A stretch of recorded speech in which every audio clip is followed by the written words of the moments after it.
you doing? Hey, we got our haircut finally. I look 10 years younger, don't I? You know, I'm only 45 or something. I don't even remember. What is it, 44, 45, something like that. This is an even year, so yeah, I think I'd be 45 this year. It's funny, I forget my age. But anyway, I do look better with the shave, don't I? That cold air just bothers me and I can't handle it, so I let it just go. And it helps a lot. I mean, I noticed a huge difference when I shaved my head. It got a lot colder, if you know what I mean. But anyway, let's get on with this video. We're talking about sharpening. You know, hand filing. But it's a little different kind of video than what you might be expecting. I'm going to be talking about the flaws like I had and the steps I took to make improvements. So I'm sure there's some folks out there who have issues similar to what I've had, and I'm going to share my learning process and the method I used to make myself better. And it's all about being aware of your mistakes. And sometimes it's an ego check, you know? Sometimes you're like, oh, it's good enough. Well, is it? And there's a way to know for certain if you're actually good enough.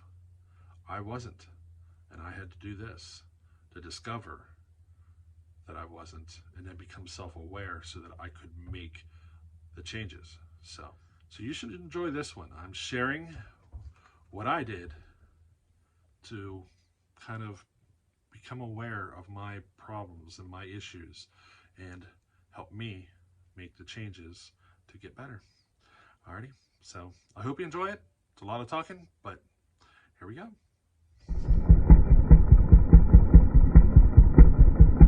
So I picked up a brand new full chisel square ground chain. This chain is going to go on the Homelite Super XL 925, and we're going to test it with a chain straight out of the box, square ground, just to help eliminate any error in, you know, that might be in my sharpening. You know, we're going to run a square ground chain on the 925 for a test run, but we are going to do something else as well, which I will show you if it gets here in time. It is an Archer.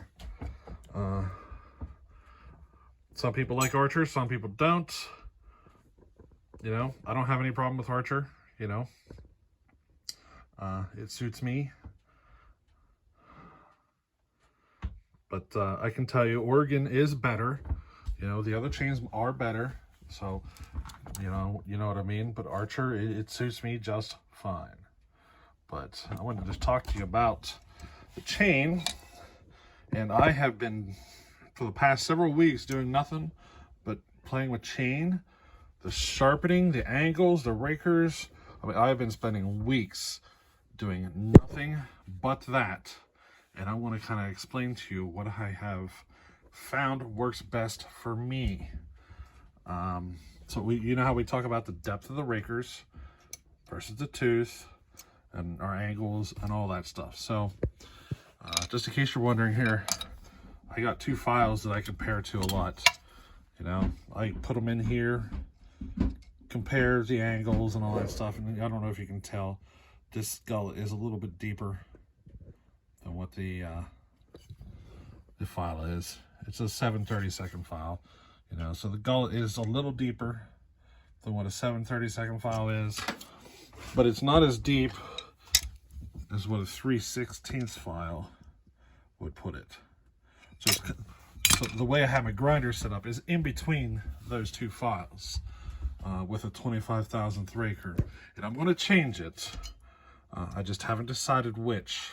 So what I'm doing is I'm going to change the angles to where closer matches the file. I just haven't decided which file.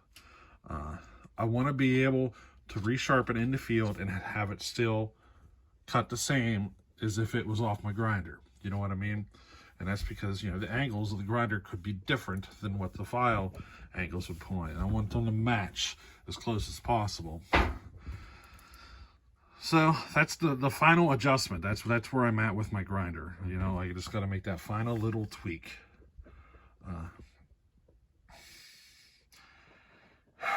So typically I would use the 3/16 file. That's the one I've used for all this time. This file here, as you can see, I don't really use it on sharpening chains anymore. It's, you know, if I got to file out some aluminum, I think that's the last thing I did with this file, as I was, you know, hogging on some aluminum. But I really don't use it anymore, and it just seems to work better on hardwoods for me, running that smaller file. So that's probably what I'm going to set my grinder up to do. I'm going to get it set up to where I can just take the 3/16 file anywhere I go, you know, and sharpen up a chain. And you can see I'm very close to it right now with the grinder. I just need to adjust it like a degree, I think, to get it just right. Like it is that close. Now this is the way this chain was sharpened the last time you saw it cutting. You can see there's nothing left on that chain. Just 25 thousandths on the raker, and the tooth is at those angles you can see compared to the file. You know, she is dang close. If I put the big file in there, you can see it's quite a bit different. The file sticks up in the air a lot more than it should, so the angles aren't quite right, and the chain would actually run slower if I'd sharpen with this file setting. So that's why I run the 3/16. It does better for me. Now, technically on 3/8 chain, I think you're supposed to start with the larger file, sharpen half of the tooth, then switch to the smaller file and sharpen the other half. I don't do that. I just use the small file for the whole tooth, but I do use a gauge like this. This is the type of gauge I use. You know, it's common to use raker gauges, right? To make sure your rakers are right. So why wouldn't you do the same thing for the tooth? You know, isn't the tooth a little more particular than the raker? That's just my opinion on that. See, the common mistakes with hand filing is either not getting enough gullet or getting too much gullet. If you don't get enough gullet, then the top plate angle will be more straight up and down, and it won't cut worth a squat. If you go too deep, which I'm starting to see a lot of folks doing that now, they're really filing down into the strap, and they're getting too deep, and what that's doing is putting their top plate angle real steep, and it makes it really grabby, makes the tooth really dig in hard. You know, it makes your chain dig in really hard, really robs your torque. You know, and if you look at the studies on it, if you get too steep of a top plate angle, it actually cuts slower.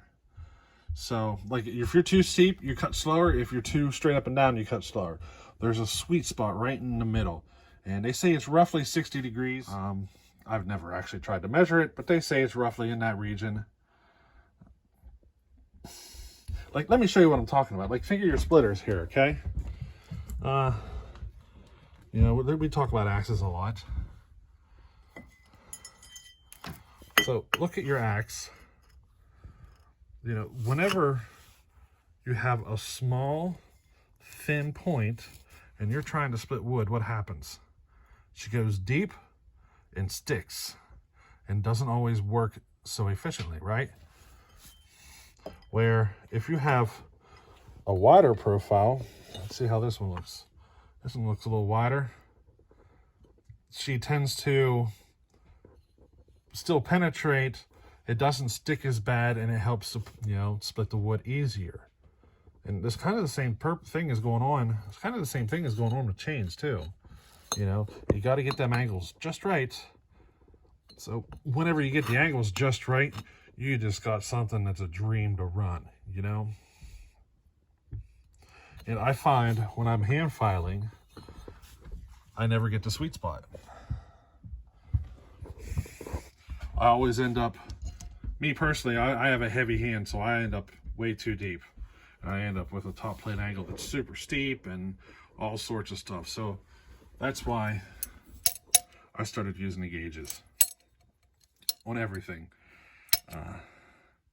I can do it by hand without a gauge. I'm good for about 2 sharpenings by hand.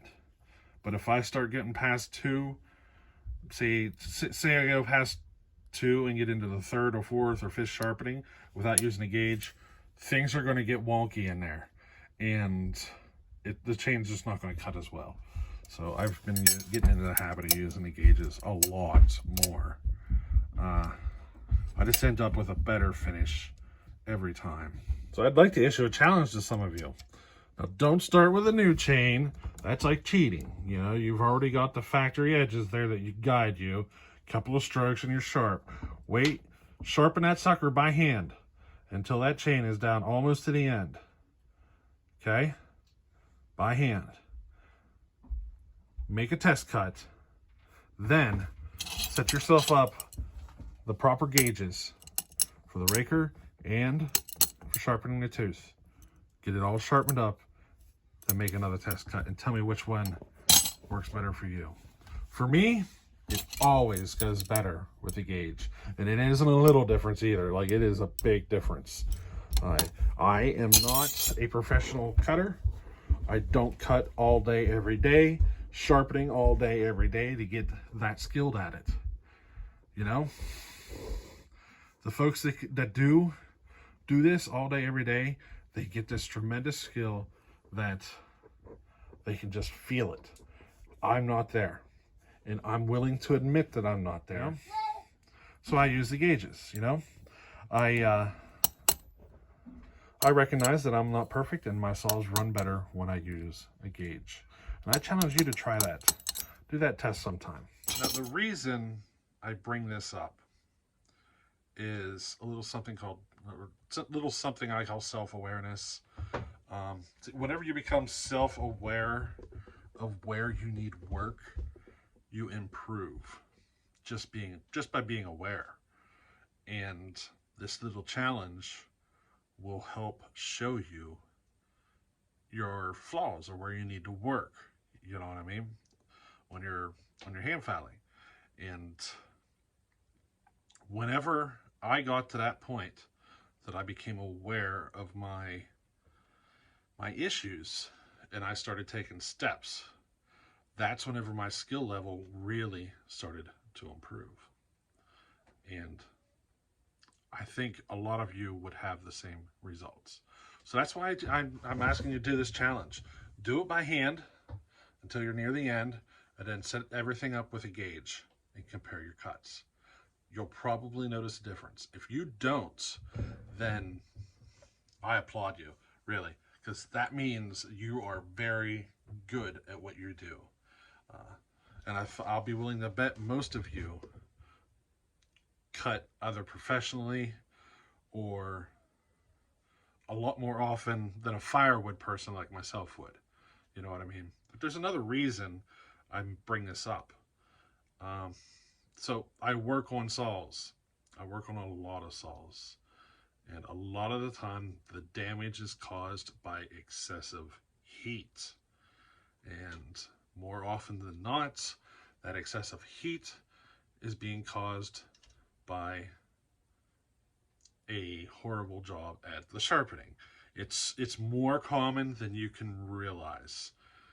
So this is the type of challenge that will not only improve your skill level at sharpening, but it'll also make your saws run longer, last longer, they'll run cooler, you know. It's all that stuff. A healthy chain makes all the difference in the world with how well the saw runs and how hot it gets and all that stuff. Like, you can't even get a proper tune unless you know for sure that the chain is just right.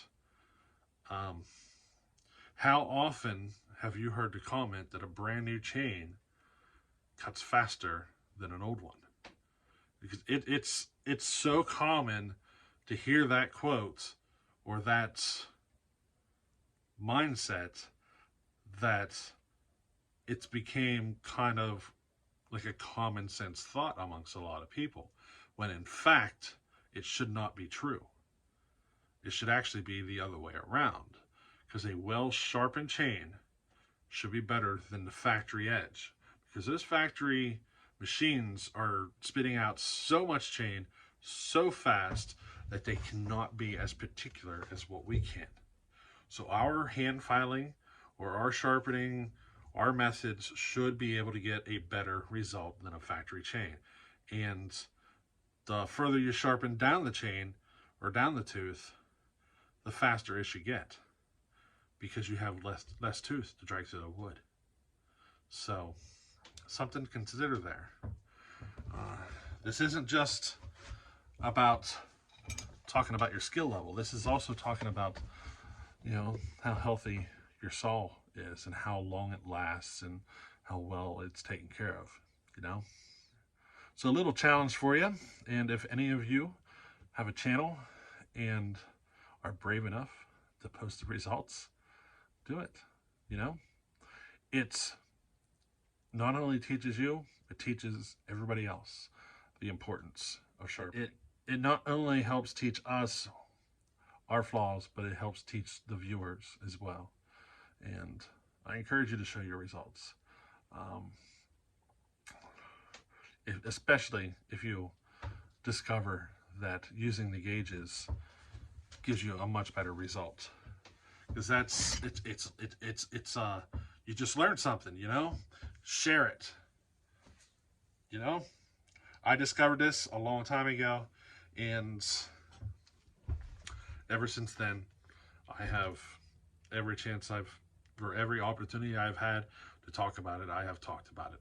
I do sharpen better using gauges than if I do by hand with no gauges. And it is a very noticeable difference. But because I became aware of the flaws, my hand filing without gauges has improved drastically. So maybe some of you will have a similar result. All right. So, hey, we'll catch you on the next one. Later.